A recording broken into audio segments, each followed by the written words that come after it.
Hey guys, it's Kay from KS Anonymous, and I am back today with another episode of r/TIFU, or r/Today I Effed Up.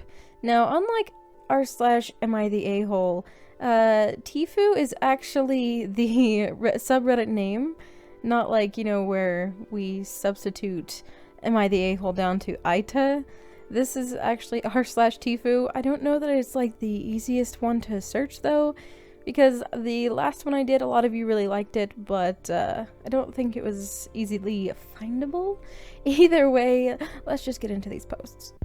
Today, I effed up by explaining what happens when you mix baking soda and acid to someone unprepared for that information. Repost because TIFU by trying to use the app to cross-post r/Tales from Retail, but it got filtered. So, being 4:20 a.m., I deleted the original instead of the cross-post link. Knew I should have gone back to sleep. Years back when I was working auto parts, there was a kid working there. I'll call him Jay. Jay was still in high school and a good kid, but woefully undereducated on some things, the sciences being among them. So one day, some battery acid has spilled, and I tell Jay to grab the neutralizer. It's a giant bag of baking soda. He grabs the bag and sprinkles some on the spill and watches it fizz with fascination. I noticed this and ask if he ever did the old make-your-own volcano thing with baking soda and vinegar as a kid. Nope, has no idea what I'm talking about. I explain how it releases carbon dioxide and quite a bit of it and can build up pressure. Makes the volcano explode/erupt. Jay gets a gleam in his eye and disappears off to the back of the store.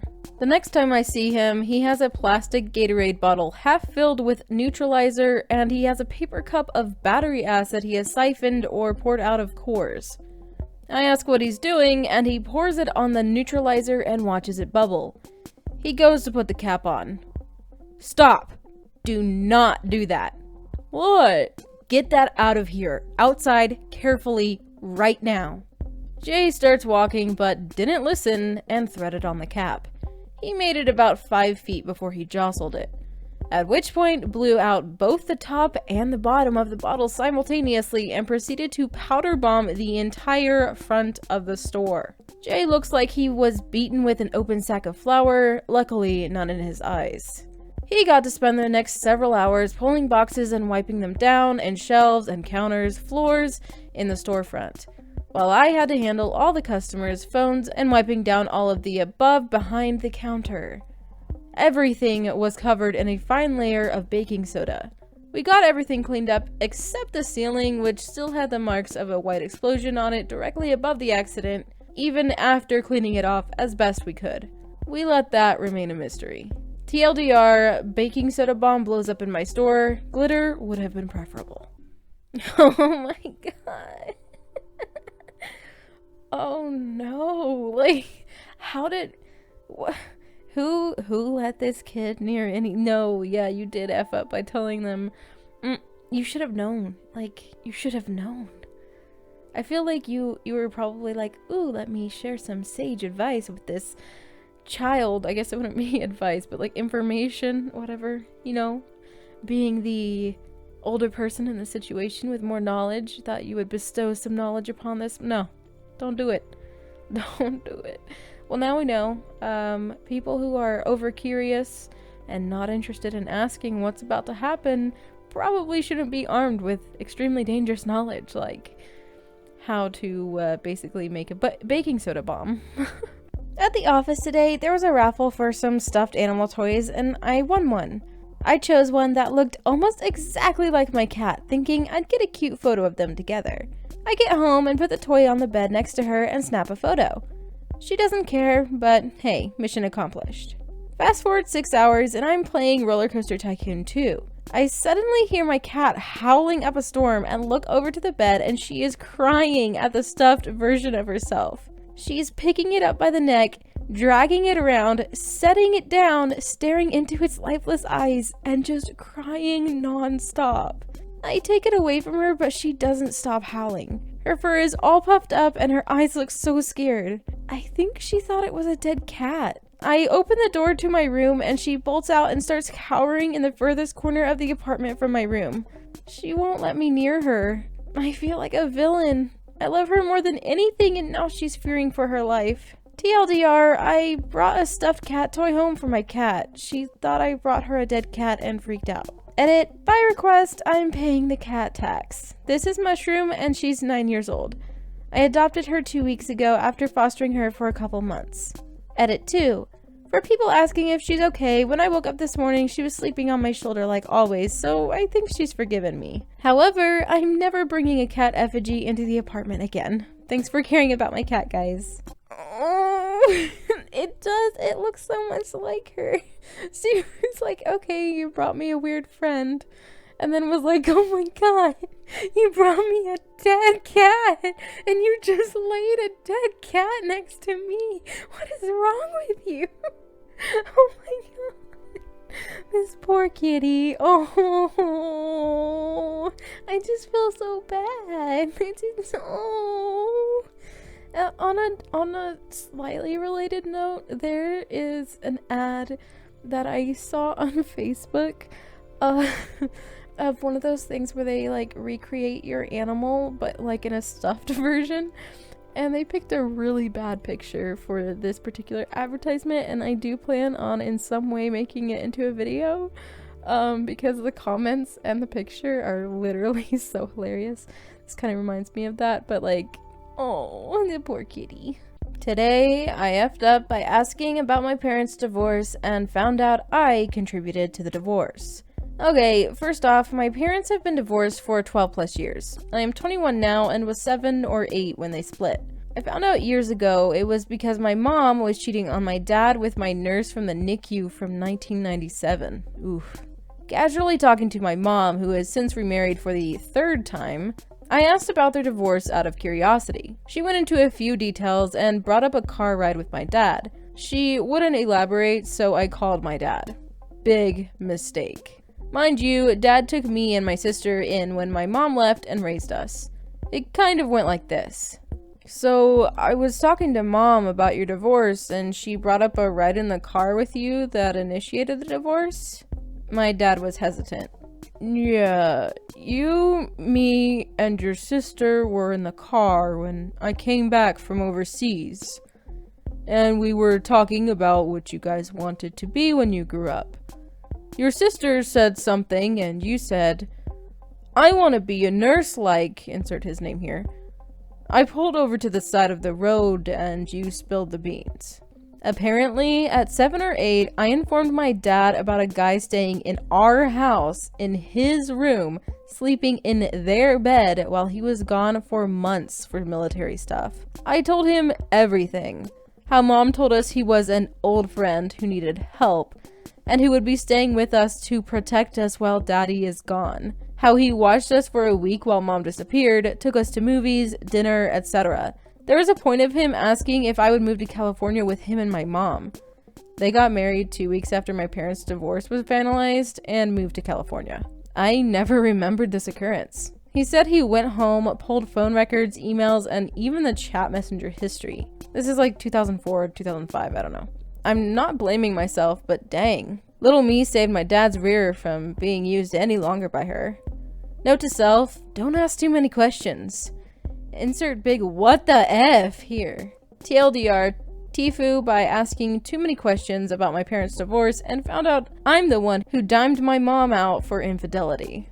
Edit. This is an F up because I was apparently never supposed to know, hence my mom not wanting to talk about it and my dad being hesitant on telling me. Edit 2. Super F up. I'm learning more and more about their marriage I never needed to know from other family.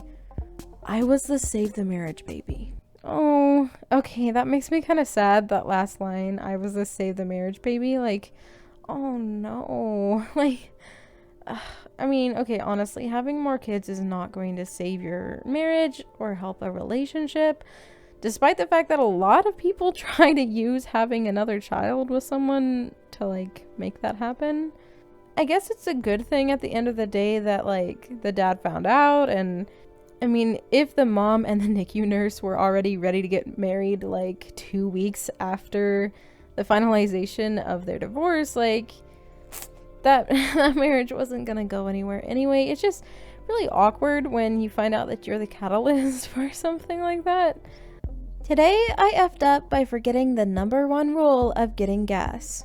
This happened a couple of hours ago. Honestly, still in denial that it happened. I feel ridiculous.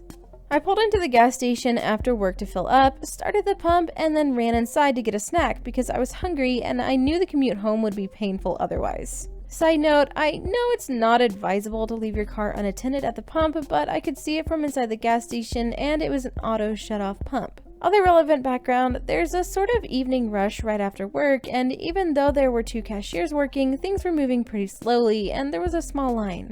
Anyways, I get my snack and head back to my car, turn on the car, and head toward the street. You might have noticed the vital step that I missed. The pump was still attached to my car. I didn't notice until I heard a loud pop, looked in my mirror, and realized that I had dragged the hose along with me. Honestly, I had been led to believe that driving away would cause the whole thing to explode, so I was relieved to see no gas geyser or large fireball behind me. Then I realized I was still a huge dummy and hopped out of my car, leaving it in a super inconvenient spot. I made eye contact with a man at a nearby pump and then, panicking, sprinted toward the station. Then, as soon as I went inside, I decided to go back to see what was happening at the pump. The man had gotten the hose from my car and was over at the pump. There was a little gasoline shower pouring from the place where the hose had been ripped away, so I ran back into the station to tell someone. There was a line of 4 or 5 people, and I'm a pretty quiet person, so I just stood near the cashier exuding nervous energy until she finally asked me what my deal was. I felt everyone staring at me as I explained the situation. The cashier looked at me like I was crazy and walked outside to look at the damage. She had one earbud in through this entire ordeal. She went and shut off the pump and then started looking for cones to mark the spill. Meanwhile, the line has become obscenely long and people keep looking over at me. Some sympathetic and some clearly annoyed. The one cashier can't find the cones anywhere inside, so she starts looking outside. Not sure if I need to stay to give her any info or anything, I followed her outside and walked slightly behind her while she looked for the cones. I finally spotted them and grabbed them for her, and she set them up at the pump. After a few minutes of awkwardness, she tells me I can just leave. Probably never going back to that gas station. Yeah, I wouldn't either. That would be so embarrassing. You know what's so funny about this is I heavily relate. Other than the fact that I actually have an issue with trusting the pump thing, the nozzle, right, like to leave it in my car. So usually I stand there and get a hand cramp, especially in the cold, and just wait for it to pop back. And yeah, so I don't let go of my nozzle usually when I pump gas. But the part that I can relate to is the whole like just like following this girl around and then like not even being able to properly interrupt and be like, hey, by the way, I just ripped a pump hose off, you know, and then like parking just in the most inconvenient place and just running. Like I feel like somehow we're connected. Like I don't know, I can heavily relate to this. Today I effed up by telling a girl I love her and then taking it back. Only been seeing this girl for a month and told her I'm not looking to be serious yet. We've had intimacy and spent some time together when we hang, but I often go kinda ghost for like a day or don't respond due to my isolation habits. We saw each other today and right when we were leaving I said, love you. I immediately knew I effed up. I just said it out of habit. I've never said it to her, but I always end conversations like that with my mom and my exes. Edit. When they were actually my girlfriends, you morons. So I had a brain lapse. I definitely don't love this girl. Not by many people's standards anyway. Like, I don't want to get married or have a serious relationship with her. She smiled ear to ear and hugged me hard for like 10 seconds. I even heard a sniffle as she put her head in my chest. I had to tell her, so I did. I just said, I didn't mean that. I said it by accident. I'm sorry. She was confused, so I told her that it slipped out and that's not how I feel. She went from tears of joy to tears of sadness.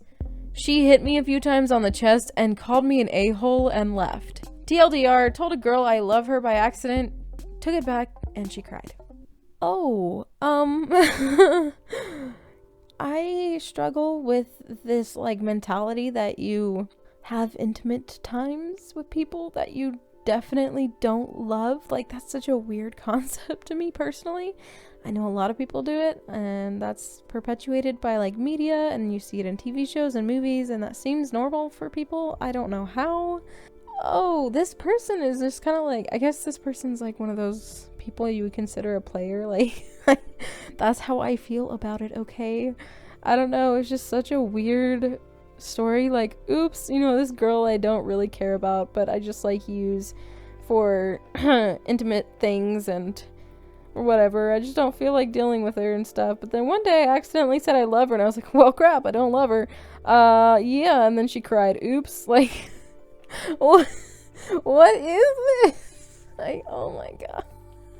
Hey, actually though, to be fair, good on you for actually telling the truth, because otherwise that would have been an even bigger mess, because she would have left thinking like, oh my gosh, he said he loves me, like we're gonna get married or something. I don't know. At least you told her the truth, even though you kind of seem like not the best person in the world from this one post. But hey, I don't know you. I'm gonna stop talking now. Today I effed up by trying to save money on a locksmith. It's not what you're thinking. I didn't get a crappy locksmith. In fact, I didn't get a locksmith at all, and that's where it all went south. I'm away from home for the week, working in my company's home office while simultaneously preparing my rental for a new tenant. I'm staying in the house for the week because, hey, free lodging. Unfortunately, last night, I left my house keys sitting on my desk. I had to go to Home Depot and Target before I went home, so I didn't realize my mistake until nearly 7 o'clock. I couldn't get into the office by myself, and no one was answering my texts, so I debated. Locksmith or hotel room for the night? Getting a locksmith made okay sense since I had a spare set of keys on the kitchen counter, but the last time I was locked out several years ago, the locksmith asked for $200 up front and completely shattered my doorknob and latch, so that was another $70 to replace. Meanwhile, the nearby hotel was only $140 a night. Ultimately, I opted for the hotel, which was fine. It was a lovely experience, and I was delighted to find they could provide replacements for all my toiletries, and to really make things nice, it was all Bath & Body Works, rather than some generic brand that does terrible things to my hair and skin. I slept great, got up this morning in a good mood, and checked out. And then I got to the parking lot. My rims were gone. I walked around to the other side of the car. The front driver's side axle was sitting on a very bald spare tire. I cursed loud enough to draw the landscaper's attention, and on closer inspection, I realized it wasn't just my rims that were gone.